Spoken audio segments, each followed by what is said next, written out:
अच्छा जी, अस्सलाम वालेकुम बच्चों। इस वीडियो में मैं आप लोगों के लिए 3.26 से लेकर 3.30 अर्थमेटिक प्रोग्रेशन के सवाल डिस्कस करूंगा। सबसे पहले हम लोग 3.26 पर आ जाते हैं। 3.26 बड़ा मुश्किल सा सवाल है, ठीक है ना। तो इसको बड़े अच्छे से समझिएगा, ये इतना आसान नहीं है जितना सीधा साधा लग रहा है। इसमें लिखा हुआ है the pith term of an AP. कोई एपी है, उसकी जो पीथ टर्म है, पीथ टर्म, पी पहली भी हो सकती है, पी सेकंड भी हो सकती है, पी थर्ड भी हो सकती है। तो बोलते हैं जो पी टर्म है ऑफ एन एपी इज 1/क्यू। देखिए टर्म वैल्यू का क्या फॉर्मूला होता है। Term value n is equals to a plus n minus one into d. तो वो बोलता है कि एक अर्थमेटिक प्रोग्रेशन है, उसकी पीथ टर्म, अब अगर फर्स्ट होती है तो एन की जगह हम वन डालते हैं, अगर सेकंड होती है तो एन की जगह हम टू डालते हैं, अगर थर्ड होती है तो एन की जगह हम थ्री डालते हैं। तो इसी तरह से पीथ टर्म है तो एन की जगह हम पी डाल देते हैं, पी माइनस वन कर देते हैं इसको। ऑफ एन एपी इज 1/क्यू। ये टर्म है कितनी, 1/क्यू। जो टर्म की वैल्यू होती है वो यहाँ पर आती है, यह भी हमें पता है, ठीक है ना। तो ये हमारे पास एक चीज बन गई, a plus p minus one into d जो है वो 1/क्यू के बराबर है। दूसरा बोलते हैं एंड क्यूथ टर्म इज 1/पी। अगेन टर्म वैल्यू का फॉर्मूला लगाएं एक और बार। टर्म वैल्यू एन किसके बराबर होती है, a plus n minus one into d के बराबर होती है। और यहाँ पर वो बोलते हैं कि क्यूथ टर्म, अब एन की जगह आप क्यू लिखोगे, पहली टर्म होती है तो वन लिखते हो, दूसरी टर्म होती है तो टू लिखते हो, तीसरी टर्म होती है तो थ्री लिखते हो, क्यूथ टर्म है तो क्यू लिखोगे। और यहाँ पर इसकी वैल्यू जो आ रही है वो 1/पी आ रही है। The sum of the p qth term is, p qth term का जो सम होगा वो क्या होगा। देखिए मिसाल के तौर पर ये अगर वन है और ये अगर टू है तो वो बोल रहा है कि 12वीं टर्म का सम क्या होगा। ये अगर थ्री है और ये अगर टू है तो वो पूछ रहा है 32वीं टर्म का सम क्या होगा। ठीक है, यानी कि अब हम सम का फॉर्मूला लगाते हैं, और सम का फॉर्मूला अगर हम लगाते हैं तो सम हमारे पास कैसे आता है। सम हमारे पास आता है, सम का जो फॉर्मूला होता है अर्थमेटिक प्रोग्रेशन में, n upon two into two a plus n minus one into d. सही है जी। अच्छा, अब इसने बोला है पी क्यूथ टर्म का सम। तो यानी कि ये एन की वैल्यू दी है ना, और अगर ये एन की वैल्यू दी हुई है तो मेरा ये वाला इक्वेशन क्या बन सकता है, मेरा ये इक्वेशन बन सकता है sum is equals to p q upon two is equals to two a plus, और एन की जगह आगे p q minus one into d. ठीक है जी, ये मैंने जो है वो सम का फॉर्मूला यहाँ पर लगा दिया। अच्छा, अब सर क्या करेंगे, अब हमें भाई ये करना पड़ेगा कि हमारे पास ये जो ऊपर दो इक्वेशंस बनी है, एक ये इक्वेशन बनी है और एक ये इक्वेशन बनी है, इन दोनों से डी की वैल्यू निकालनी होगी और ए की वैल्यू निकालनी होगी। अगर हमने ए और डी की वैल्यू निकालनी तो हम नीचे वाली टर्म में ए और डी की वैल्यू डालेंगे और हमारा आंसर आ जाएगा। अब देखिए हम कर ये सकते हैं कि हमारे पास ये जो आ रहा है 1/क्यू is equals to a plus p minus one d, और दूसरा क्या आ रहा है, दूसरा हमारे पास आ रहा है 1/पी is equal to a plus q minus one into d. इसमें से एक से हम ए की वैल्यू निकाल लेते हैं। एक से ए की वैल्यू निकालने का मतलब यह है कि मिसाल के तौर पर लेट से हम इसको इसको क्या ऐसे लिख सकते हैं, ए को अगर हम एक साइड पर छोड़ दें और ये पूरा का पूरा उल्टे हाथ पर आ जाए तो हो जाएगा 1/क्यू minus p minus one into d, है ना। P minus one into d जो पूरी चीज थी वो अगर उल्टे हाथ पर आ जाए तो ये प्लस का निशान माइनस का बन जाएगा। तो 1/क्यू minus p minus one into d is equal to a हो जाएगा, यानी कि ए जो है वो 1/क्यू minus p minus one into d के बराबर है। अब इसको हम दूसरे इक्वेशन में सब्स्टिट्यूट करते हैं, जो हमारा दूसरा इक्वेशन है ना, इस दूसरे इक्वेशन में ए की जगह हम ये पूरी बात लिख देंगे। तो ए की जगह अगर हम ये पूरी बात लिख देंगे तो ये इक्वेशन हो जाएगी 1/पी इज इक्वल्स टू, ए की जगह आपको लिखना पड़ेगा 1/क्यू minus p minus one into d plus, आगे क्या आएगा, आगे आएगा plus q minus one into d, है ना। अब क्या करेंगे सर, अब इसको सॉल्व करते हैं और देखते हैं कि क्या डी की वैल्यू यहाँ से किसी तरह से आ जाती है या नहीं। अच्छा सर, डी की वैल्यू कैसे निकालेंगे, देखिए आपने ये पूरी चीज लिख ली। अब ये पूरी चीज लिख ली तो बीच में भी प्लस है तो इसको लगाने की, इस ब्रैकेट को लगाने की जरूरत नहीं है। आहिस्ता आहिस्ता डी को हम एक साइड पर छोड़ते हैं और बाकी सारी चीजें उल्टे हाथ पे ले जाते हैं। तो हम ये करते हैं कि ये 1/पी ऐसे ही रहने देते हैं। फिर ये जो 1/क्यू यहाँ पर था इक्वल्स टू के राइट साइड पर लेफ्ट साइड पर आएगा तो माइनस का 1/क्यू हो जाएगा। अच्छा, तो यहाँ पर क्या रह जाएगा, अच्छा, यहाँ पर पहले मैं लिख लेता हूँ Q minus one into D, क्योंकि इसके साथ प्लस का साइन था, और ये जो माइनस का P minus one into d है ये बाद में लिख लेता हूँ, तो बाद में मैं यहाँ पे लिख लेता हूँ माइनस का P minus one into D. अब क्या कर सकते हैं सर, अब हम ये कर सकते हैं कि हम जो है वो लेफ्ट राइट साइड पर डी को कॉमन ले सकते हैं, और लेफ्ट साइड पर हम जो है वो एलसीएम ले लेते हैं। अगर हम एलसीएम लेते हैं यानी कि नीचे P इंटू क्यू लिखते हैं, तो एलसीएम लेने के लिए ये हो जाएगा, ऊपर आ जाएगा आपका Q माइनस पी। एलसीएम लेना आपको जो है वो बेसिक मैथ्स के लेक्चर्स में मिल जाएगा, QAT के लेक्चर्स देख लो, एलसीएम लिया है मैंने, ठीक है। और यहाँ पर आप डी को अगर कॉमन ले लेते हो, अगर आप डी को कॉमन ले लेते हो तो आपके पास एक जगह पर Q माइनस वन है और दूसरी जगह पर P माइनस वन है, और बीच में माइनस का साइन है, तो ये आपका हो जाएगा Q minus p upon p q is equals to d. अच्छा, Q माइनस पी और माइनस वन और माइनस माइनस प्लस वन, तो वो खत्म, ठीक है। तो ये डी और Q माइनस पी यहाँ आ रहा है, मल्टीप्लाई हो रहा है, यहाँ पे भी Q माइनस पी है दोनों साइड्स पर, क्योंकि Q माइनस पी है तो हम इन दोनों को कैंसिल कर सकते हैं, और इन दोनों को जब हम कैंसिल करेंगे तो हम डी को लिख सकते हैं वन ओवर पी क्यू। चले जी, अब हमारी डी की वैल्यू आ गई तो हमारी ए की वैल्यू भी आ जाएगी। ए की वैल्यू ऐसे आएगी कि हम यहाँ पर one over Q minus p minus one, और डी की जगह जो है वो हम लिख देंगे one over P into Q, ठीक है जी। अब हम इसको थोड़ा सा सिंप्लीफाई कर लेते हैं ताकि अच्छा लगे, अगेन एलसीएम ले लेते हैं, तो ए इज इक्वल्स टू, अगर मेरा पी क्यू एलसीएम है तो अल्लाह भला करे जो ये वन ओवर क्यू है ये बन जाएगा पी ओवर क्यू, और यहाँ पर आ जाएगा माइनस का पी माइनस वन, ठीक है जी। एलसीएम लिया अगेन। अच्छा, a is equals to p minus p खत्म हो जाएगा और माइनस माइनस प्लस, यानी कि ये ए की वैल्यू आ गई, ए की वैल्यू भी वन ओवर पी क्यू है। अब हमें जो सम ढूंढना था उसमें हम इन दोनों वैल्यूज को सब्स्टिट्यूट कर लेते हैं, हमें सम ढूंढना था, तो sum is equals to p q upon two. अच्छा, ए की जगह क्या आएगा, ए की जगह आ जाएगा वन ओवर पी क्यू, तो ये हो जाएगा टू ओवर पी क्यू, और इसी तरह से यहाँ पर आपके पास जो है वो पी क्यू माइनस वन है, और डी की जगह भी वन ओवर पी क्यू आएगा, तो यहाँ पर भी पी क्यू आ जाएगा, ठीक है जी। अच्छा, फर्दर क्या होगा, फर्दर अब इन चीज़ों को हमें सिंप्लीफाई करना होगा। हम जब सिंप्लीफाई करेंगे तो सम इज इक्वल्स टू, बाहर क्या है पी क्यू अपॉन टू, और ब्रैकेट के अंदर क्या है, दोनों जगह पर पहले ही ऑलरेडी डिनोमिनेटर में पी क्यू है, तो ये हो सकता है two plus p q minus one. अच्छा, टू में से वन माइनस किया तो यहाँ पर आपके पास p q plus one upon p q आ रहा, और यहाँ पर आपके पास पी क्यू अपॉन टू आ रहा, ठीक है। फर्दर सिंप्लीफाई किया तो पी क्यू से पी क्यू कैंसिल, यानी कि final answer p q plus one upon two बन जाएगा, ठीक है जी। ये आपका फाइनल आंसर होगा p q plus one upon two. तो p q plus one upon two, p q plus one upon two, p q plus one upon two, हाँ ये होगा ना हमारा आंसर। देखिए, क्योंकि आप p q plus one upon to को ऐसे भी लिख सकते हो कि वन ओवर टू को कॉमन ले लो, तो ब्रैकेट में आपके पास पी क्यू प्लस वन बन जाता है। अच्छा, 3.27 में बोलता है the least value of n, n के सबसे कम वैल्यू बताओ, for which the sum of n terms of the series 1 3 32 plus dot dot dot dot is greater than 7000। अच्छा देखिए, वन जो है उसके बाद, वन के बाद हम हमारे पास थ्री है, उसके बाद हमारे पास 32 है।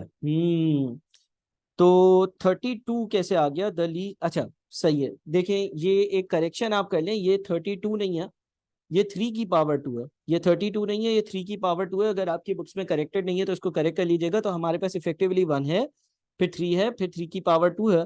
इसका मतलब हर अगली टर्म 3 से मल्टीप्लाई हो रही है। 1 को 3 से मल्टीप्लाई करते हैं दूसरी टर्म, फिर 3 को 3 से मल्टीप्लाई करते हैं तो तीसरी टर्म, फिर 3 स्क्वायर को इस तरह से डॉट डॉट डॉट डॉट चलता चला जा रहा है।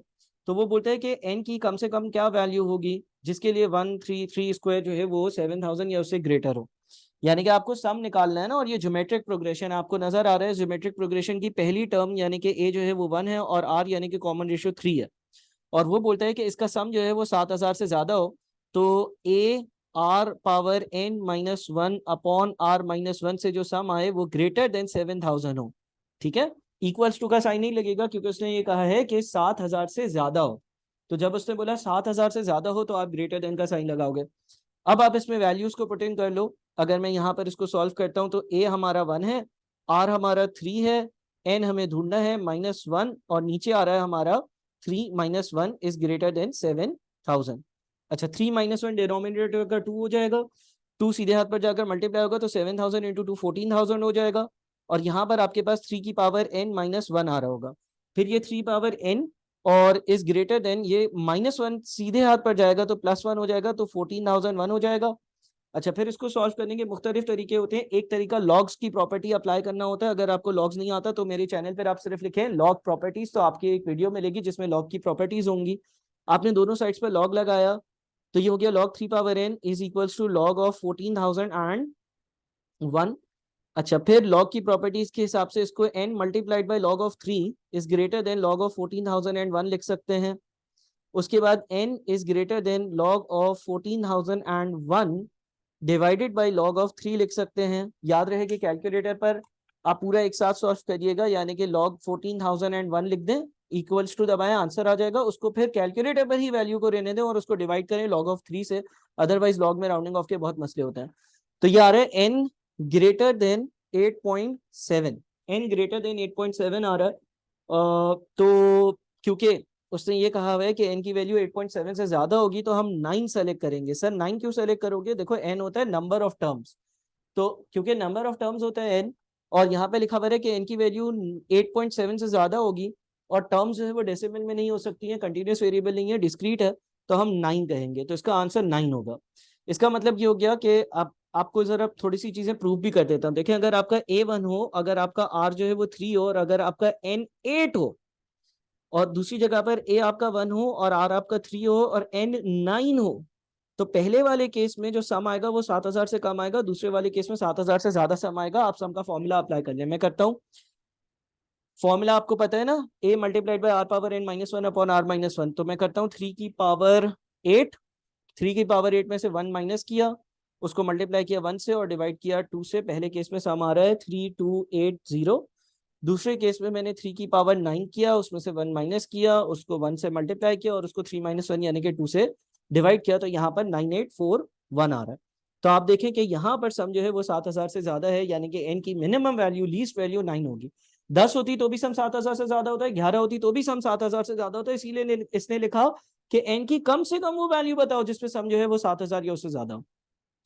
अच्छा, 3.28, if the sum of infinite terms in a GP is 2 and sum of their squares is 4/3, the series is। अच्छा, आपने ज्योमेट्रिक प्रोग्रेशन में इन सम टू इंफिनिटी का जो लेक्चर है वो देखकर ये लेसन देखना है। सम टू इंफिनिटी का फॉर्मूला होता था sum is equals to a divided by 1 minus r। तो पहले केस के हिसाब से 2 इज इक्वल्स टू, आपको पहली टर्म जो है वो नहीं पता, डिवाइडेड बाय 1 माइनस r, ठीक है ना। उससे पहले केस में क्या बोला था? The sum of infinite terms in a GP is 2। एक ज्योमेट्रिक प्रोग्रेशन की इनफाइनाइट टर्म्स की जो सम है उसकी वैल्यू 2 है, तो सम की जगह आपने 2 लिखा, और आपने जो है वो a divide is equals to a divided by 1 minus r लिखा। a जो है वो आपके पास क्या है? a आपके पास पहली टर्म है, और 1 माइनस r, r आपके पास जो है वो कॉमन रेशियो है। दूसरे केस में क्या होगा? दूसरे केस में बोलता है the sum of their squares, यानी कि इन टर्म्स के स्क्वायर का। देखिए, पहले केस में मैंने एज्यूम किया कि मेरी टर्म्स हैं a, फिर ए आर, फिर ए आर स्क्वायर, है ना, dot dot dot dot dot, तो उसके सम तो ये हो गया। अब उसने बोला कि अगर इन टर्म्स के स्क्वायर का सम 4/3 है, यानी कि पहली टर्म अगर यहाँ पर a है तो स्क्वायर का मतलब a स्क्वायर, दूसरी टर्म अगर यहाँ पर a आर है तो यहाँ पर a स्क्वायर r स्क्वायर, तीसरी टर्म अगर यहाँ पर a की पावर 1 और r की पावर 2 है तो यहाँ पर a की पावर 2 और r की पावर 4, है ना, dot dot dot dot dot dot dot. इसका जो सम है वो 4/3 है। तो अब यहाँ पर अगर इस तरह की ज्योमेट्रिक प्रोग्रेशन है तो इसकी पहली टर्म क्या है? a। अच्छा, कॉमन रेशियो क्या है? कॉमन रेशियो r पावर 2 होगा, और आप ऐसे भी निकाल सकते हो second term divided by first term, तो आपके पास कॉमन रेशियो r स्क्वायर आता है। तो दूसरे केस में अगर मैं सम का फॉर्मूला लगाता हूं तो सम इज इक्वल्स टू क्या होता है? सम यानी कि 4/3 इज इक्वल्स टू पहली टर्म, अब यहाँ पे पहली टर्म है a square divided by 1 minus r, r यानी कि कॉमन रेशियो, और यहाँ पर कॉमन रेशियो r की पावर 2 आ रहा है। सही है ना। तो अब हम इसको जरा सॉल्व करते हैं। पहली वाली इक्वेशन के हिसाब से, a जो होगा वो 2 - 2r के बराबर होगा। अगर 1 - r उल्टे हाथ पर जाए तो मल्टीप्लाई होगा। इसको दूसरी इक्वेशन में जो है वो सब्स्टिट्यूट करते हैं तो ये हो जाएगा 4/3। अच्छा, a स्क्वायर की जगह हम लिख लेते हैं 2 - 2r का होल स्क्वायर, और नीचे आपके पास 1 - r स्क्वायर आ रहा है। 1 - r स्क्वायर उल्टे हाथ पर जाकर मल्टीप्लाई होगा तो वो हो जाएगा 4 - 4r स्क्वायर, और इक्वल्स टू सीधे हाथ पर ये 3 आएगा, और ये 2 - 2r का होल स्क्वायर है। तो 2 - 2r का होल स्क्वायर का मतलब है 2 - 2r 2 - 2r से ही मल्टीप्लाई हो रहा है। तो ये हो जाएगा 4 minus 4r² is equals to 3। अच्छा, इधर 2 इंटू 2 4, फिर 2 इंटू माइनस 2r यानी कि -4r, फिर -2r into minus into +2 minus का 4r अगेन, और फिर -2r और -2r मल्टीप्लाई होगा तो प्लस का 4r²। ठीक है जी, फिर ये 4 minus 4r² is equals to 3। अच्छा, यहाँ पर क्या आया, यहाँ पर 4 आ रहा है, -8r आ रहा है, प्लस 4r² आ रहा है। अच्छा, फिर 3 से ये मल्टीप्लाई होगा सब, तो ये 4 minus 4r² is equals to 4 3 12 minus 24r plus 12r²। सब उल्टे हाथ पे ले आते हैं, सब उल्टे हाथ पर अगर ले आते हैं तो 4 और ये 12 जो है वो लेफ्ट साइड पर जाएगा, तो माइनस का 12 बन जाएगा, तो यहाँ पर आ जाएगा -8। फिर ये -4r² है, और ये प्लस का 12r² उल्टे हाथ पर आएगा, तो माइनस का 16r² हो जाएगा, और फिर माइनस का 24 आ रहा है, सीधे हाथ पर उल्टे हाथ पर जाएगा तो प्लस का 24r हो जाएगा। फिर चीज़ों को सिंपल करने के लिए हम एक काम करते हैं कि सारी चीज़ों को 4 से डिवाइड कर देते हैं या 8 से डिवाइड कर देते हो, तो ये -1 हो जाएगा, ये -2r² हो जाएगा, और ये प्लस का 3r हो जाएगा इज इक्वल टू 0। फिर 2r² की टर्म को पॉजिटिव करने के लिए दोनों साइड्स को माइनस से मल्टीप्लाई करते हैं, तो ये 2r² माइनस का 3r प्लस का 1 इज इक्वल्स टू 0। अब तमीज और तहजीब में ये आ गया। अब आप क्या करें, मिड टर्म को ब्रेक कर सकते हैं। मिड टर्म को अगर हम ब्रेक करते हैं तो 2r² यहाँ पर हम लिख देते हैं -2r और -r plus 1 is equals to 0। 2r, r-1 यहाँ पर कॉमन, और -1 यहाँ से लिया तो r-1 यहाँ पर कॉमन इज इक्वल्स टू 0, यानी कि 2r-1 या फिर r-1 इज इक्वल्स टू 0, यानी कि 2r-1 इज इक्वल्स टू 0, तो r जो है वो 1/2 होगा, और r-1 अगर 0 होगा तो r जो है वो 1 होगा। ठीक है जी, तो ये आपके पास r की दो वैल्यूज आ गई। अच्छा, एक इसके बराबर था, ए जो है वो बराबर था, ए जो है वो बराबर था 2 - 2r के, तो अगर आपके पास r हाफ है तो ये हो जाएगा 2 - 2 इंटू 1/2, यानी कि ये बन जाएगा 1। और अगर आपके पास r की वैल्यू 1 है, r की वैल्यू 1 है, तो a जो है वो बन जाएगा 0। ठीक है जी, अब उसने क्या पूछा था, उसने ये पूछा था कि इफ द सीरीज इज, उसने ओरिजिनल सीरीज पूछी थी कि क्या होगी।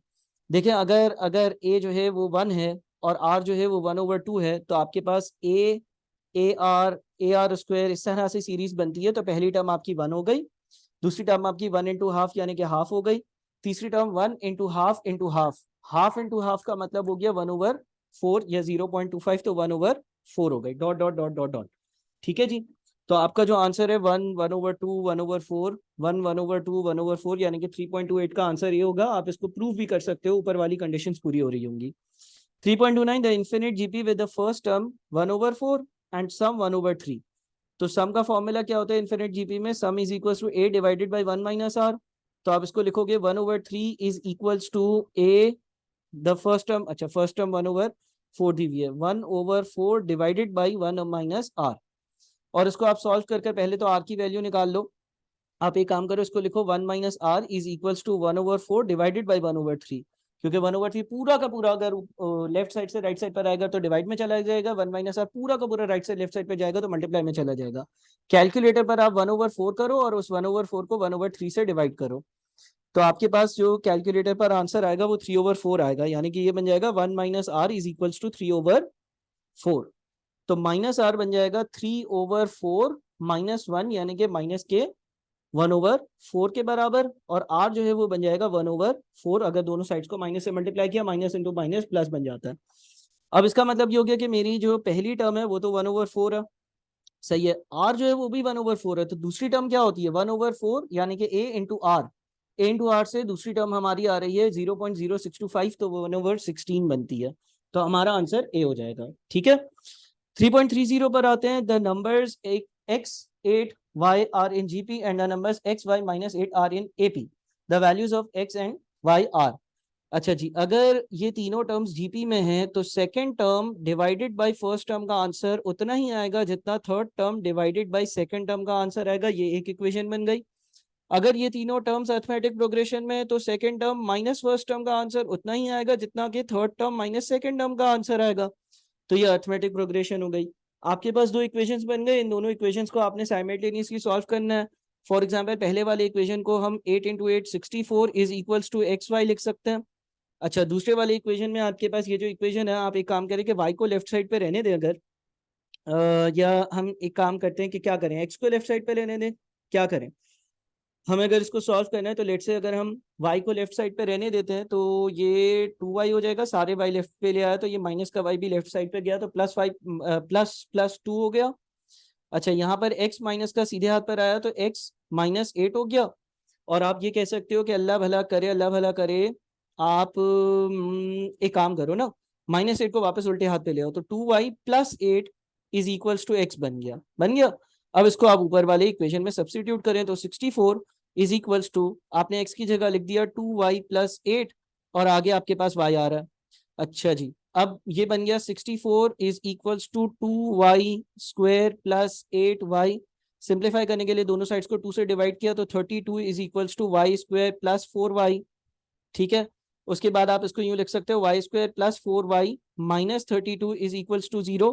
और फिर आप मिड टर्म शिट टर्म ब्रेक कर कर इसको सॉल्व कर सकते हो। अगर हम इसको सॉल्व करते हैं, मिड टर्म क्या ब्रेक हो रही है, 32 को हम क्या कर सकते हैं, हम 32 को ब्रेक करें अगर तो 32 2 से ब्रेक होगा नहीं, 32 3 से ब्रेक होगा नहीं, 32 4 से अगर ब्रेक करते हैं, हाँ हम इसको लिख सकते हैं y² + 8y - 4y is equals to 32 is equals to 0। y common लिया, y + 8 आ गया, यहाँ पर -4 कॉमन लिया, सॉरी ये माइनस है ना, अच्छा तो ये -4 कॉमन लिया तो y + 8 यहाँ पर भी आ गया इज इक्वल्स टू 0, तो ये बन गया y - 4 y + 8 is equals to 0। यानी कि y - 4 जो है वो या तो 0 है और y जो है वो 4 के बराबर है, या फिर y + 8 जो है वो 0 के बराबर है और y जो है वो -8 के बराबर है। अब इस हिसाब से आप x की वैल्यू भी निकाल सकते हो, x आपको पता है कि वो बराबर है 2y + 8 के। तो आप ये कह लो कि अगर y 4 है तो x कितना होगा, x होगा 2 × 4 + 8, 2 4 = 8, 8 8 16। अगर आपके पास y जो है वो -8 के बराबर है तो 2 × -8 + 8 यानी कि -8। तो अब आप देख लें कि आपके पास क्या आंसर्स आ रहे हैं, आपके पास 16 और 4 और 4 और 16 वाले आंसर्स आ रहे हैं, 16 और 4, 4 और 16 वाले आंसर्स आ रहे हैं। हमारे पास क्या आ रहा है, हमारे पास अगर एक आंसर आ रहा है कि अगर y 4 है तो x जो है वो 16 होगा, और दूसरा हमारे पास आंसर आ रहा है कि अगर y -8 है तो x भी -8 होगा। तो 4 16 वाला आंसर हमारे पास अच्छा इसने पहले x की वैल्यू लिखी होगी फिर y की वैल्यू लिखी होगी। तो x की वैल्यू क्या है, x की वैल्यू 16 है, 16 है, और y की वैल्यू क्या है, y की वैल्यू 4 है, x और y के हिसाब से लिखा है ना, तो a आपका आंसर हो गया। तो ये सवालात मैंने आप लोगों के साथ सॉल्व कर लिए, उम्मीद है कि आप लोगों को फायदा पहुंचेगा। Thank you so much.